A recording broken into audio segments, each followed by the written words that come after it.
Hello দর্শক বন্ধুরা, কেমন আছেন আপনারা সবাই? আশা করছি বেশ ভালো আছেন। ঢালিউডের জনপ্রিয় অভিনেতা জায়েদ খান এবার সবার সামনেই বুবলিকে নিজের বউ বলে সম্বোধন করলেন তিনি। তবে কেনই বা হঠাৎ করেই বুবলিকে সবার সামনেই বউ বলে ডাক দিলেন তিনি, এটি কিন্তু এখন জানার বিষয়। গতকালকে কিন্তু বিশাল এক ইফতার পার্টির আয়োজন করেছিলেন জায়েদ খান, এবং এমন কি বা ঘটে গিয়েছিল সেই ইফতার পার্টিতে যে তাকে বুবলিকে হঠাৎ করেই সবার সামনে বউ বলে সম্বোধন করতে হলো, এটি কিন্তু এখন সবার জানার বিষয়। বিশাল আয়োজন করেছিলেন জায়েদ খান ওয়েস্টিন হোটেলে, এবং সেখানেই অনেক তারকারা উপস্থিত ছিলেন।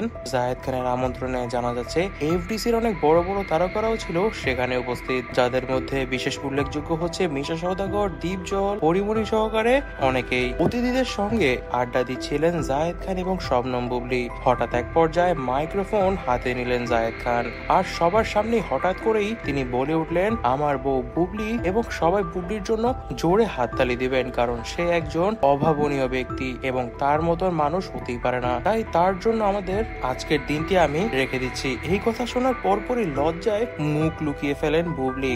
এমন ঘোষণার পর পুরো পার্টি যেন থমকে যায়। সবাই একে অপরের দিকে তাকাচ্ছিল এবং অবাক হচ্ছিল, কারণ এতদিন সবাই জানতো যে তাদের সম্পর্ক আছে এবং তারা বিয়ে করবে। তবে এমন হঠাৎ করে সবার সামনে বুবলিকে বউ বলে ডাকাতে সবাই একটু হকচকিয়ে গিয়েছিল। এছাড়াও বুবলি কিন্তু মারাত্মক লজ্জা পেয়েছে, এমনকি লজ্জা পাওয়ার সাথে সাথেই তিনি তার মুখকে লুকিয়ে অন্যদিকে চলে গিয়েছেন, কারণ তিনি যে এত সুন্দর সুন্দর কথায় না পটে গিয়ে পারেননি। তবে এটা কি সত্যি নাকি মজা করে বলেছেন জায়েদ খান, এমনটাও কিন্তু প্রশ্ন ঘুরছিল অনেক তারকাদের মাথায়। বুবলির সঙ্গে সত্যি সত্যি খুব শীঘ্রই বিয়ে হতে চলেছে জায়েদ খানের, এবং জায়েদ খান এই বিষয়টিকে সবার সামনে অফিসিয়ালি গতকালকেই জানিয়ে দিয়েছে ইফতার পার্টিতে। এছাড়াও সবাই যেন এই বিষয়কে কোনোভাবে ভুল না মানে, সেই ক্ষেত্রেও জায়েদ খান বিশেষ নজরদারি রেখেছেন। তবে দর্শক বন্ধুরা, আপনার এই বিষয়ে কি মনে করছেন তা কিন্তু অবশ্যই আমাদেরকে কমেন্ট বক্সে কমেন্ট করে জানাবেন। তবে জানা যাচ্ছে শাকিব খান কিন্তু এই খবর শোনার পরপরই অত্যন্ত রেগে গিয়েছেন জায়েদের উপর, কারণ জায়েদকে অনেক আগেই শাকিব খান বলে দিয়েছিলেন বুবলির সঙ্গে যাই করার করো, তবে পাবলিকলি কোনো কিছু করো না, কারণ এতে করে আমার ইমেজের উপরও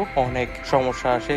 দর্শক বন্ধুরা, এবার শাকিব খানের সঙ্গে জায়েদ খানের কি ধরনের সম্পর্কের মোড় ঘুরবে তাই কিন্তু দেখার বাকি। আজ এই পর্যন্তই। ভিডিওটি ভালো লেগে থাকলে ভিডিওটিতে লাইক করে দিবেন, বেশি বেশি করে শেয়ার করে দিবেন, এবং আমাদের চ্যানেলটিকে সাবস্ক্রাইব করতে ভুলবেন না। ধন্যবাদ।